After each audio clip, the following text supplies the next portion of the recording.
quien ya entró al sistema es Santiago Nieto, ex titular de la Unidad de Inteligencia Financiera de la Secretaría de Hacienda y Crédito Público, hoy encabezando esos procesos de transición en Tamaulipas e Hidalgo. Y le agradezco mucho la confianza para tomarnos esta comunicación para Sin Censura. Doctor, muchas gracias por comunicarte con nuestra audiencia y gracias por confiar en nosotros. ¿Cómo te va? No, muchísimas gracias, Vicente. Un saludo a ti, a todo tu auditorio, a toda tu audiencia. Y bueno, pues ya viste lo que provocaste. No, lo provocaste tú. A ver, antes de que hablemos de eso, Santiago Nieto, no sé si has leído las redes sociales, pero según muchas personas, voy a la mañanera a ensalzarte para que corran a Alejandro Gertz Manero y para que tú ocupes el cargo de fiscal. Dicen que me has filtrado información, documentos desde que eras titular de la Unidad de Inteligencia Financiera. Y doctor, te aprecio mucho, tú sabes que es sincero y honesto el aprecio, porque mi aprecio se basa en lo que creo que le has aportado a nuestro país desde tu trinchera, pero pudieras aclarar porque yo no he recibido un solo documento de tu parte, línea, ni nada que se le parezca. Y es más, quiero hacerte una entrevista difícil hoy, porque ya estuvo suave de que la gente calumnie, difame, pero yo no lo provoqué. Fui a plantearlo porque tú lo mencionaste aquí en Sin Censura, la investigación que dejaste armada, así lo dijiste, en la Unidad de Inteligencia Financiera. ¿Podríamos aclarar estas cosas, doctor? Mira, yo creo que ha sido mi paso por la Unidad de Inteligencia Financiera fue una gran experiencia. Yo le agradezco mucho al presidente López Obrador que me dio la oportunidad de estar 3 años al frente de la institución. Hoy le toca a Pablo Gómez hacerlo. Y bueno, efectivamente, desde que Emilio Lozoya presentó esa famosa denuncia que tiene en este momento al senador Lavalle preso, y también lo hemos comentado tú y yo, que él podría haber pedido un acuerdo reparatorio y no lo han dejado, su grupo político que se encuentra todavía enquistado, pero ya derrotado en Tamaulipas. Desde esa denuncia de Emilio Lozoya, pues la Fiscalía empezó a requerir información y pues una de las personas que estaba denunciada era precisamente Enrique Peña Nieto, como también en su momento Felipe Calderón, que como también lo comenté contigo, la información de Felipe Calderón se entregó al Instituto Nacional Electoral porque estaba ahora FICEL, antes FEPADE, por encontrarse relacionada con un tema de la fundación de un partido político. Entonces, este trabajo se empezó a desarrollar desde 2020, se solicitó la información, se fue integrando. Pablo Gómez retoma la investigación, la complementa con datos de finales de 2021 y el primer semestre de 2022, y es finalmente lo que presenta con el presidente en la mañanera, anunciando que ya presentó una denuncia, lo cual, bueno, creo que hay que reconocérselo a Pablo Gómez y qué bueno que finalmente no importa quién encabece las instituciones, sino que cumplan para los fines que fueron diseñadas. Y en el caso particular que se haya retomado esta investigación, y yo espero que también Pablo retome y pueda volver a plantear el asunto de cabeza de vaca, porque es algo que me parece sumamente grave, la forma como están operando. Y ahí, déjame comentarte, el presidente municipal de Morena, de Reynosa, en este momento es sujeto de una persecución, yo creo que sin precedentes, tiene una orden de aprehensión que fue dictada además, muy raro, por un juez de menores infractores, que en una semana lo hacen juez de penal, materia penal, y termina librando la orden de aprehensión para después convertirse nuevamente en juez de menores infractores. Y además solicita que se le suspendan los derechos político-electorales a Carlos Peña Ortiz, el presidente municipal de Reynosa, en contra de cualquier tipo de parámetro legal, porque el Tribunal Electoral ha sido muy claro, y si no hay pena privativa de libertad, no hay suspensión de derechos político-electorales. Es evidente que Cabeza de Vaca lo quiere remover, y es evidente que tenemos que estar volteando a ver lo que sucede en Tamaulipas. Doctor,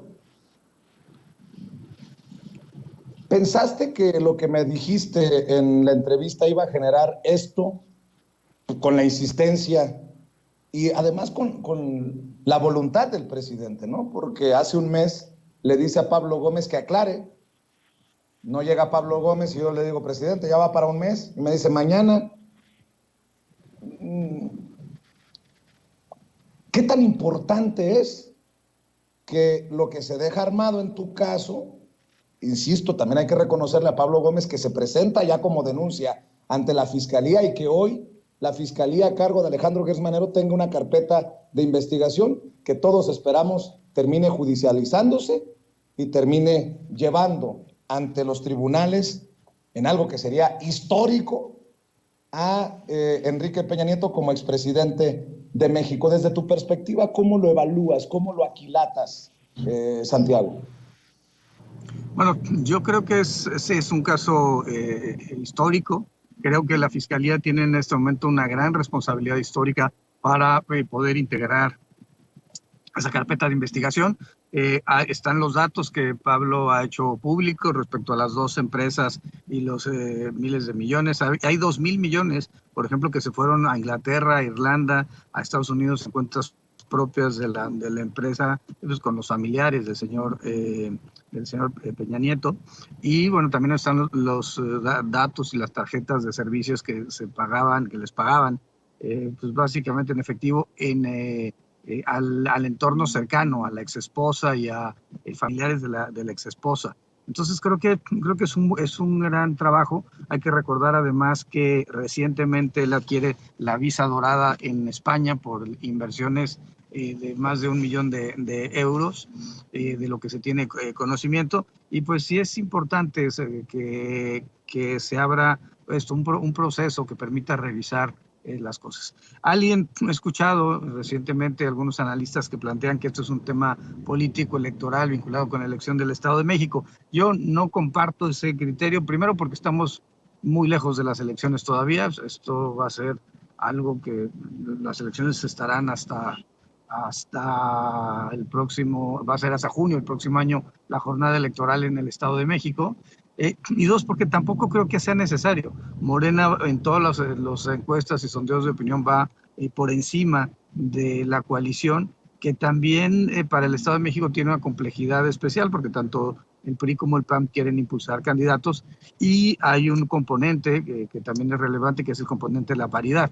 Si la coalición impulsara a un hombre en Coahuila, tendría que impulsar a una mujer en el Estado de México, o viceversa. Entonces, todos estos componentes se le van complicando a la coalición para el Estado de México, y yo veo honestamente a Morena muy por encima en las preferencias electorales. Por tanto, esto digamos que era absolutamente intrascendente para efectos de lo político electoral, pero cuando tú llevas el tema a la mañanera, pues esto finalmente desemboca en lo que desembocó, en la presentación de Pablo Gómez el día de ayer, y pues, en todos los análisis que estamos haciendo el día de hoy para pues, darle seguimiento social, pues, en la medida en que esto es posible, a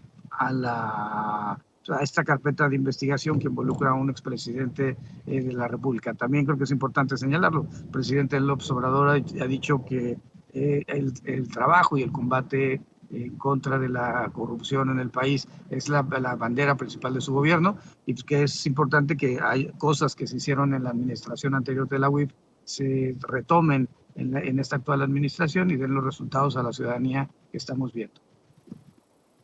Doctor, a ver, tú has dicho, porque tú lo has dicho, que hubo una red corrupta que se operaba o se solapaba desde la Unidad de Inteligencia Financiera de Enrique Peña Nieto, desde lo más íntimo de la presidencia de la República de Enrique Peña Nieto. Quiero escuchar tu reacción a esto que dijo Pablo Gómez, porque ¿cómo tienes odiadores? Si yo pensé que tenía odiadores en Sin Censura o para Sin Censura, te salieron odiadores hasta debajo de las piedras y dicen que Pablo Gómez se confronta contigo y te tira una pedrada. Yo creo que no, pero tú me darás la opinión. Esto fue lo que dijo Pablo Gómez, que la Unidad de Inteligencia Financiera no luchaba contra la corrupción, era parte de la corrupción. Esta fue la declaración de Pablo ayer. Vamos a ver si mis compañeros ahí en producción nos proyectan precisamente la declaración del actual titular de la Unidad de Inteligencia Financiera, Pablo Gómez, en la mañanera ayer. Miren, les quiero decir una cosa que a lo mejor es una imprudencia. La Unidad de Inteligencia Financiera no estaba en la lucha contra la corrupción. Era parte. Ahí se las dejo. Y en un segundo...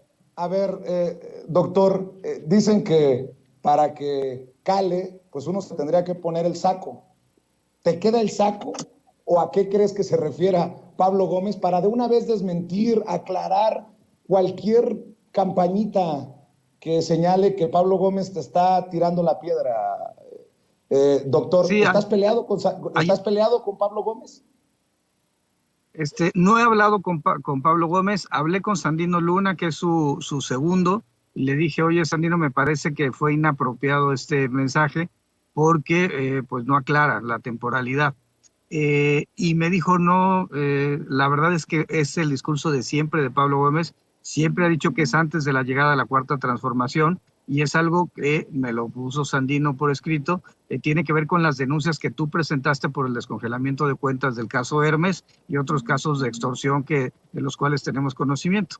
Le dije a Sandino que pues, efectivamente pues, yo había presentado denuncias por este caso, y déjame te platico de qué se trató. Es un asunto donde generan un sistema para detectar asuntos que se encontraban en la Fiscalía General de la República, en ese entonces PGR, y hacen un descongelamiento que llega a tocar 44 cuentas vinculadas con el cártel de Sinaloa, por ejemplo, pero en total son más de 1,800 personas a las que se les descongela la cuenta en el periodo de Vas. También esas cuentas pues, habían sido llevados los asuntos por despachos particulares vinculados con Humberto Castillejos y otros que, por ejemplo, le llevan la defensa ahora o llevaron en algún momento la defensa del gobernador Cabeza de Vaca en Tamaulipas.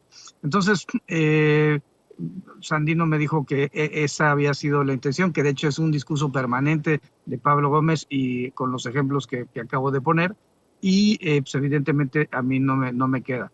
Cuando presento, yo en el caso de particular de las extorsiones que tuve conocimiento que se presentaron, tanto durante mi administración como de la administración anterior lo denuncié. Denuncié también a estos despachos de abogados y a las personas que fueron responsables del descongelamiento masivo de cuentas entre 2014 y 2017. Y bueno, por supuesto que también se utilizaron denuncias en el ámbito de la responsabilidad administrativa por el manejo que se había tenido de la Dirección de Procesos Legales, y pues presenté incluso alguna denuncia contra el extitular de la PGR, el encargado de despacho de la PGR, que había sido también director de Asuntos Internacionales y Normativos de la UIF antes de irse a la propia PGR. Entonces, se trató en todo el trayecto que yo tuve frente a la Unidad de Inteligencia Financiera. Tuvimos inclusive la detención de personas que estaban desarrollando actos de extorsión, que trabajamos de forma conjunta con Ernestina Godoy, y en todos los casos de descongelamiento realmente fueron en esa época de Vas. Después, pues Medina Mora cambiaría el criterio, como sabemos, y en el criterio de Medina Mora, pues se benefició a estos despachos. Yo creo que para eso se hizo ese criterio, que señalaba que si no había solicitud internacional, entonces no procedía el congelamiento de cuentas, y dejaba al arbitrio de los jueces de distrito que ponderaran cuál derecho era más importante, si proteger el sistema financiero y la economía nacional o la apariencia del buen derecho de las otras personas, de los sujetos que tenían las cuentas congeladas. Eso le llevó, por ejemplo, a recuperar más de 800 millones de pesos a Kamel Nasif.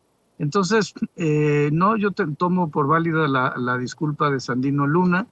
No tengo el teléfono de Pablo Gómez, en realidad. Yo esperaría que Pablo Gómez tuviera una actitud de hombría y aclarara. porque ya empiezan a hacer elucubraciones de que si es un tema político entre grupos al interior de Morena, y yo creo que pues nada más falso que eso. Y además porque si alguien conoce la lucha anticorrupción, porque finalmente que se llevó durante mi administración, es Pablo Gómez, porque a él le entregué todos los expedientes abiertos y pendientes, los que están denunciados ante la Fiscalía, los que están entre los tribunales y los que están ante las fiscalías locales y las secretarías de la función pública. Entonces, yo esperaría eso, y no puede haber fractura dentro del movimiento del presidente López Obrador. Yo no participaré en ningún sentido en generar una posición de fricción, al contrario, mi posición es de apoyar al presidente López Obrador, y qué bueno que me das la oportunidad de aclarar este punto. Y bueno, y me das la oportunidad también de mencionar que Sandino Luna pues me aclaró que no tenía absolutamente nada que ver conmigo, sino era la forma de operación ordinaria de un discurso que en todo momento Pablo Gómez ha sostenido respecto a las anteriores administraciones a la Cuarta Transformación que estuvieron al frente de la UIF, particularmente al caso de Bas, porque recordemos un elemento fundamental. ¿Quién está en Pandora Papers? Bas y sus hermanos.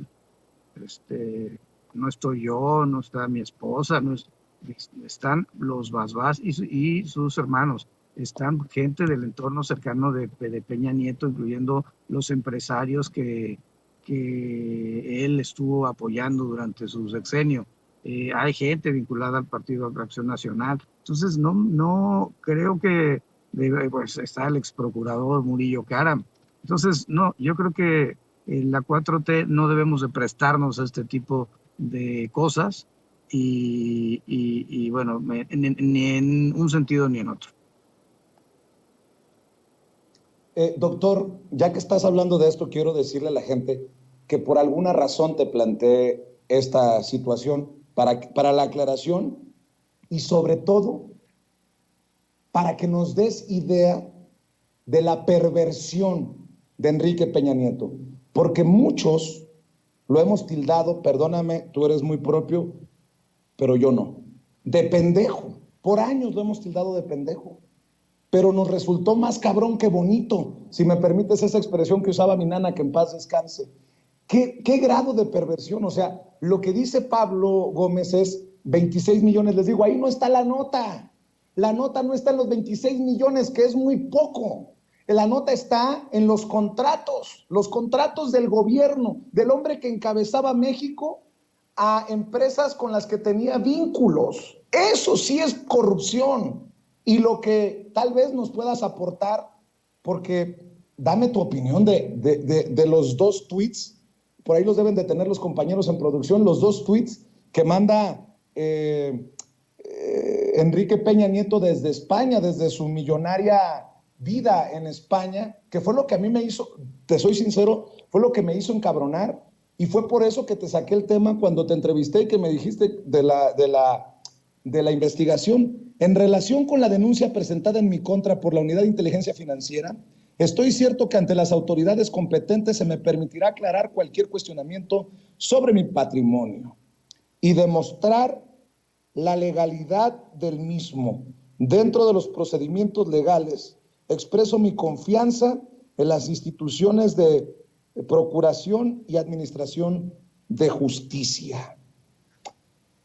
¿De qué tamaño es el cinismo de Peña Nieto al escribir esto? Si de algo me siento complacido, dices tú que ya ves lo que provocas, me dices, pues de haber resucitado a este cabrón, doctor, con todo respeto, qué cínico, porque me imagino que esto que presenta Pablo Gómez podría ser nada más la puntita del iceberg.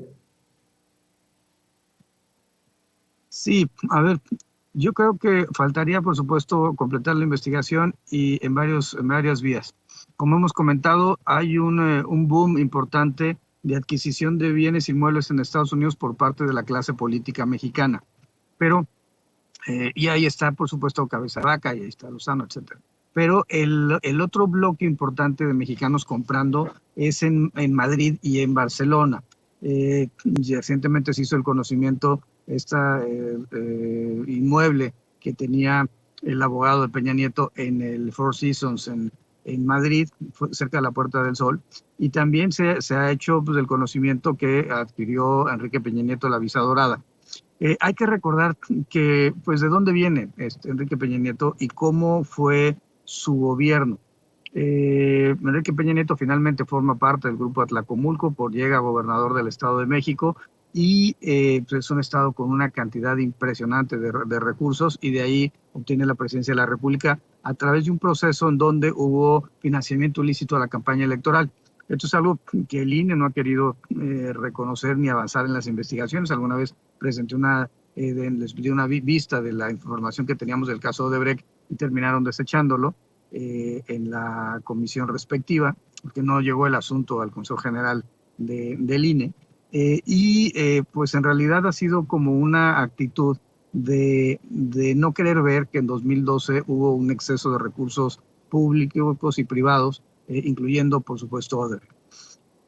A partir de ahí, digamos, hubo un financiamiento ilícito a los procesos electorales de Enrique Peña Nieto, del gobierno de Enrique Peña Nieto, por lo menos en 3 vías. Por un lado, grupos de delincuencia organizada financiando campañas en el ámbito municipal en varios estados de la República. Por otro lado, el financiamiento de empresarios, grupos empresariales, como el propio caso de Odebrecht, para financiar la campaña electoral. Recordemos que Lozoya recibe $10 millones de esta empresa brasileña en diversos pagos, tanto para el tema personal como para el tema de la campaña. Y bueno, finalmente tenemos el tema del peculado electoral, del desvío de fondos, bienes y servicios para fines electorales. Ahí se encuentra la estafa maestra, ahí se encuentra Operación Zafiro, ahí se encuentra, creo yo, aunque eso faltaría confirmar la última parte, todo el caso de la viuda negra. Son miles de millones de pesos que fueron desviados de sus fondos originales hacia campañas electorales y hacia el patrimonio de diversas personas, ¿no? Entonces, lo que sucedió durante el peñanietismo fue una especie de pacto de impunidad marcado por la corrupción. Es decir, los acuerdos eran acuerdos de mantener el régimen de corrupción imperante a cambio de no ir sobre nadie. Y los casos, en realidad, que se presentaron ante el debate público fue cuando se lograron alternancias en el ejercicio gubernamental. Por ejemplo, el caso de Roberto Borge en Quintana Roo, el caso de Javier Duarte en Veracruz. Llegaría también a presentarse en fecha ya en esta administración el asunto de Roberto Sandoval en Nayarit y de Vieitia, que fue un asunto que también desde la UIF me tocó a mí encabezar la investigación. Entonces, ¿qué pasó con el peñanietismo? Pues fue un modelo que el pacto de gobernabilidad era el dejar que cada quien generara actos de corrupción, siempre y cuando pues, se beneficiara electoralmente al régimen.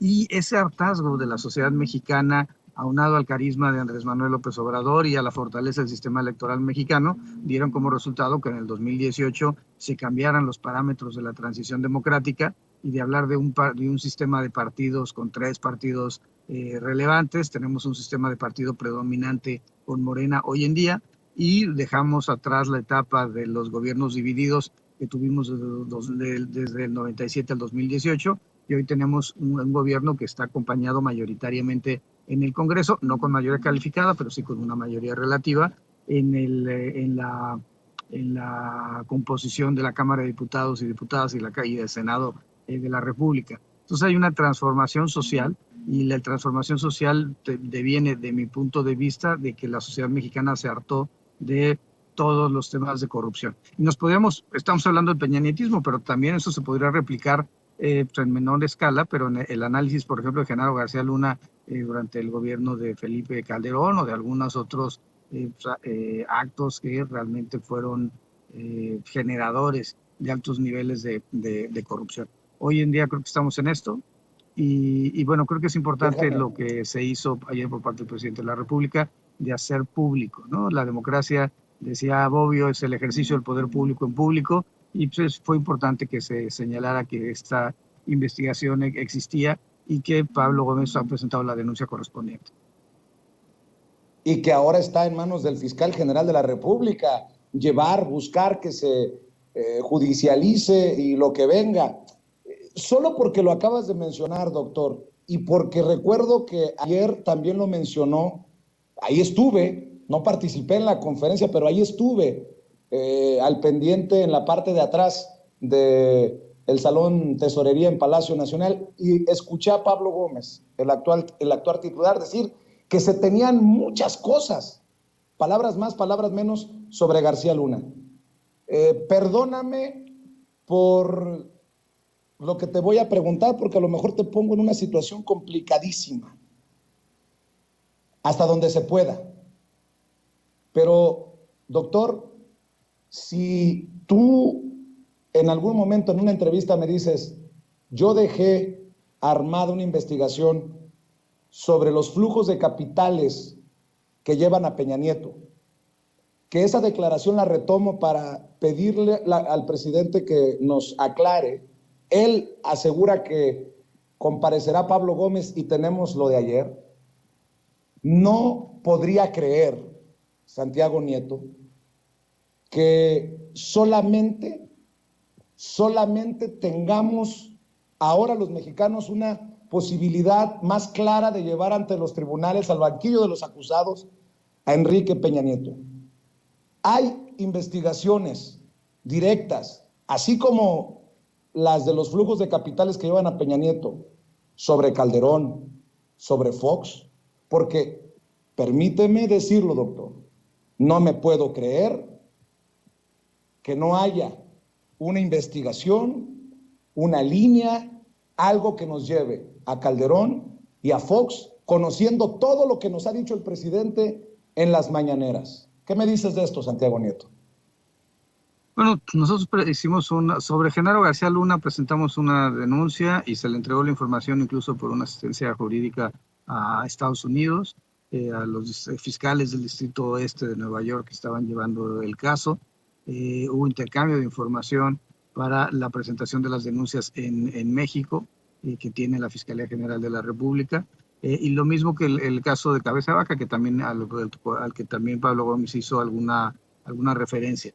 Creo que en el tema de Calderón hubo, como mencioné, pues una investigación más bien vinculada con la creación del partido México Libre, que al final no se pudo constituir, no cumplió los requisitos legales y el INE terminó por mayoría negándole el registro. Y esa información pues la tiene la Fiscalía Electoral y la tiene el Instituto Nacional Electoral. Así como en su momento también se les entregó la información de Pío López Obrador y de Martín López Obrador en acuerdo con el presidente, porque el presidente fue el que mencionó que no podía permitir que nadie, que se dudara de que alguien de su familia había incurrido en un hecho que pudiera ser considerado delictivo y que era mejor que se transparentara todo.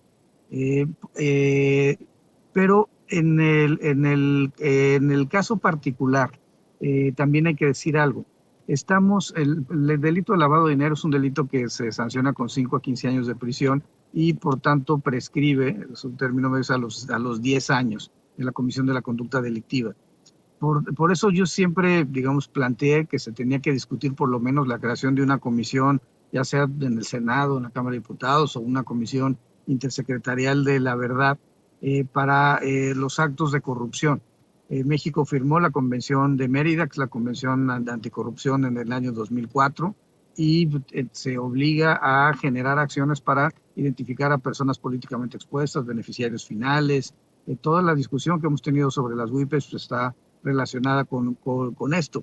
Y esa obligación del Estado mexicano pues, debe redundar en acciones que permitan procesar los casos cuando no hayan prescrito, pero sí que la ciudadanía sepa qué pasó, qué pasó con el Fobaproa, ¿no? Qué pasó con las privatizaciones en el sexenio de Salinas de Gortari, qué sucedió con los procesos de infraestructura en Calderón y la bonanza petrolera de Fox y Calderón. Es decir, todos estos elementos sería importante que pudiéramos tener una comisión de la verdad y poder dejar constancia de qué sucedió, aunque jurídicamente ya no se pudiera proceder en contra de los expresidentes por los actos de corrupción de su gobierno, pero sí sería importante, porque insisto, ya está prácticamente todos los actos de 2011 hacia atrás pues ya se encuentran prescritos y bueno, pues hay que cambiar esta dinámica, ¿no? Un par de cositas para cerrar y agradecerte la confianza, doctor Santiago Nieto, ex titular de la Unidad de Inteligencia Financiera. Nuevamente les digo, fue gracias a una declaración en una entrevista que nada tenía que ver con el tema que estábamos abordando, que era central, lo de Tamaulipas, pero ese día se daba a conocer por parte de la jornada, en donde escribe precisamente el doctor sus columnas, que se desapareció el archivo de la Casa Blanca de Peña Nieto y que le dieron una palmadita en la espalda, una palmadita en la mano, así una regañada a los funcionarios señalados de la desaparición del archivo original de la Casa Blanca de Peña Nieto y la Gaviota. Ese mismo día el periódico El País hablaba de una visa dorada en España para Enrique Peña Nieto y su vida de lujos, que no nos pueden cuadrar. No puede, no me dan las matemáticas. Hoy sí te pregunto, Santiago Nieto, desde tu perspectiva, ¿hay una red todavía?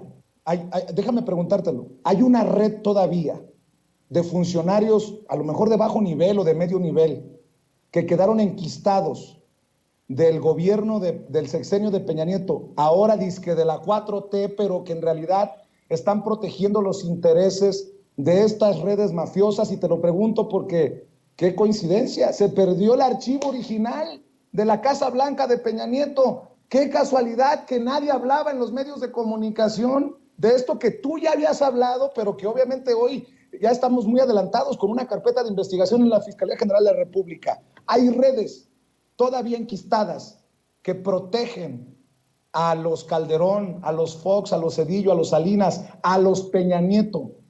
Hay basurita todavía en estos tiempos de la Cuarta Transformación enquistados, Santiago Nieto. Bueno, sí, evidentemente hay gente que responde a los intereses, sobre todo del PRIismo en el Estado de México, dentro de la Fiscalía General de la República. También pues hay personas que responden a otros intereses. Y bueno, lo que sucedió con el expediente, que era en ese momento con Irma Heréndira Sandoval, directora general de responsabilidades, Laura Sámano, hizo público. Es terrible que se haya perdido un expediente de esa envergadura en términos sociales, en términos políticos. Es algo inusitado y además evidentemente es una conducta delictiva. Yo creo que es necesario replantear el sistema de procuración e impartición de justicia. Yo sería de la idea de ser un servicio civil de carrera, de cooptar a jóvenes recién egresados de las universidades, a mejorar los sistemas de inteligencia y de investigación con tecnología. Creo que habría que tener este flujo de líneas de investigación abiertas en materias financieras, porque al final del día todos los delitos o la mayor parte de los delitos tienen un componente de corte financiero, y bueno, tener un enfoque diferente para poder combatir y mejorar la procuración de justicia y combatir las conductas ilícitas. Creo que en todo momento esto es un proceso pues, de transformación fundamental del país que ha encabezado el presidente López Obrador, y tenemos, y por supuesto hay procesos en donde hay cosas que se les ha dado una mayor jerarquía y sobre todo en términos cronológicos. Por ejemplo, pues el tema de los programas sociales era es uno de los temas centrales de la agenda del presidente López Obrador, y creo que el tema de procuración de justicia se pensó que con la Fiscalía Autónoma se resolvía el problema. Yo soy de la idea que los sistemas de procuración de justicia deben tener una relación directa con los ejecutivos, porque finalmente se trata de un tema que es muy sensible a la ciudadanía. Y si me permites plantearlo así, ¿cuáles serían los elementos que un partido de izquierda, un gobierno de izquierda tendría que estar impulsando? Por supuesto, educación, por supuesto, salud, pero también seguridad. Y esos son, creo que, lo que tendría que caracterizar a un gobierno de izquierda. ¿Qué sucedió con el neoliberalismo? Con esta corriente ideológica que las personas de Chicago y Milton Friedman estuvieron provocando. ¿Tuvieron razón en algo? Sí, hubo mayor crecimiento económico. Sin embargo, el gran error, y por eso América Latina tiene este giro a la izquierda en prácticamente todos los países, es que no pudieron distribuir la riqueza en todos los grupos sociales. Para el presidente López Obrador esto era fundamental, la idea de los programas sociales para poder disminuir las desigualdades sociales o por lo menos matizar las enormes carencias de determinados grupos de la sociedad mexicana, pero creo que en el tema de la Fiscalía Autónoma yo sería de la idea que debe tener una relación, del que la autonomía tiene que ser en relación de la función que se desempeña y no del órgano como tal. Porque prevención, inteligencia, seguridad pública, procuración de justicia, impartición de justicia y ejecución de penas forman parte de un todo que es una política criminal de Estado y que tiene que estar conducida por el Ejecutivo en un sistema presidencial como es el mexicano, porque eso es lo que dice nuestra Constitución. Entonces, yo creo que habría cosas que hay que evidentemente cambiar. Yo lo digo desde la perspectiva académica, que es donde estoy en este momento. Por supuesto, estoy apoyando las transiciones en el estado de Hidalgo y en el estado de Tamaulipas. Me preocupa mucho el control y el ataque que están recibiendo, la presión que reciben los magistrados del Tribunal Electoral de Tamaulipas. Y bueno, pues esperamos que eso se pueda corregir y que se sientan seguros de que pueden resolver conforme a derecho y sin presión de este grupo político que además le ha hecho muchísimo daño a nuestro país. Para cerrar, te pido una reflexión, doctor, para cerrar y agradecerte tu generosidad. Le digo a la audiencia que ya nos está esperando Epigmenio Ibarra, quien también seguramente tiene mucho que aportar sobre lo trascendental de este caso dado a conocer por el presidente y por Pablo Gómez. Déjame cerrar con esto que te voy a poner sobre la mesa. Me dijiste al inicio de esta conversación, ¿ya ves lo que provocas? Bueno, ahí va. Provocador al fin. Desde tu perspectiva, tú fuiste perseguido en tiempos de Peña Nieto y seguramente no les agrada mucho Santiago Nieto por lo que hizo como titular de la Unidad de Inteligencia Financiera. Desde tu perspectiva, haremos historia en México y veremos sentado en el banquillo de los acusados finalmente a un expresidente como Enrique Peña Nieto con todo lo que se ha dado a conocer. ¿Da para eso? Y tu labor en la transición de gobiernos como el de Tamaulipas e Hidalgo, también, desde lo que tú sabes, llevará a Peña Nieto, porque a mí no me vengan con cuentos. El PRI en Hidalgo, enquistado y que pierde una de las joyas de la corona en las pasadas elecciones, y el PAN, ¿cuántas veces lo hemos platicado de las redes de corrupción y redes inmorales de Cabeza de Vaca y sus secuaces? Estos dos casos, Hidalgo y Tamaulipas, nos llevan también al imperio de corrupción de Peña Nieto. Doctor, para cerrar, te pido que respondas a esto que te pregunto. A ver, muy breve, yo diría que en el caso de Enrique Peña Nieto es importante que sí, que la Fiscalía de encontrar elementos lo lleve ante los tribunales. Es importante también que se respete su presunción de inocencia, las reglas del debido proceso.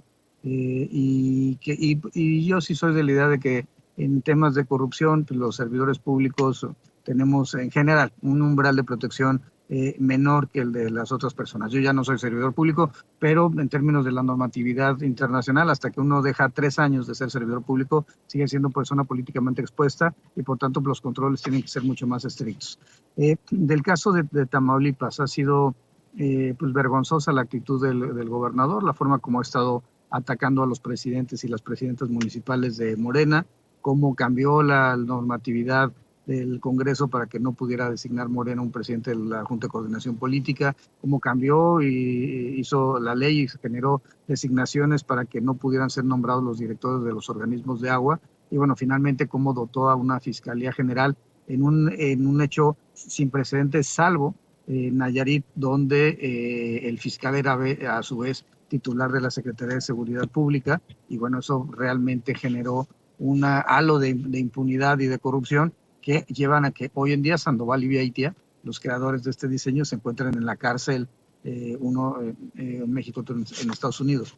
Y en el caso particular y por tanto, la posición del gobernador Américo Villarreal es que se tiene que hacer justicia. Él está con la mano extendida para la reconciliación de las tamaulipecas y los tamaulipecos, pero por supuesto que en el caso particular de Cabeza de Vaca, lo que se va a buscar es la aplicación de la ley. Y el gobernador Américo Villarreal ha planteado que hay que regresar al Estado de Derecho. En el caso particular de Hidalgo, la posición del gobernador saliente Omar Fayad ha sido muy distinta. Tuvimos un encuentro en donde el gobernador electo Julio Menchaca se inició el proceso de transición y donde el mensaje de ambos gobernadores, digamos en funciones que está por terminar y el electo, fueron en el mismo sentido. Las personas que hayan traicionado la voluntad y la confianza de las y los hidalguenses que se encuentren, que generaron algún acto de corrupción, pues van a ser sancionados y se me ha pedido en ambos casos que yo participe en las investigaciones un poco por mi perfil profesional. Me ha tocado ser fiscal, me ha tocado ser también titular de una unidad de inteligencia y por eso en ambos casos estaré desarrollando investigaciones para que se presenten en su momento ante las personas responsables y ante los tribunales. Te agradezco mucho, doctor. ¿Ya ves lo que provocas? Me hiciste reír con eso, doctor. Te agradezco la confianza y desde cada trinchera que los mexicanos estemos comprometidos con esta lucha para tener un país más justo en el que haya cero impunidad, como lo dice el presidente. Te mando un abrazo, Santiago Nieto, y muchas gracias. Un abrazo.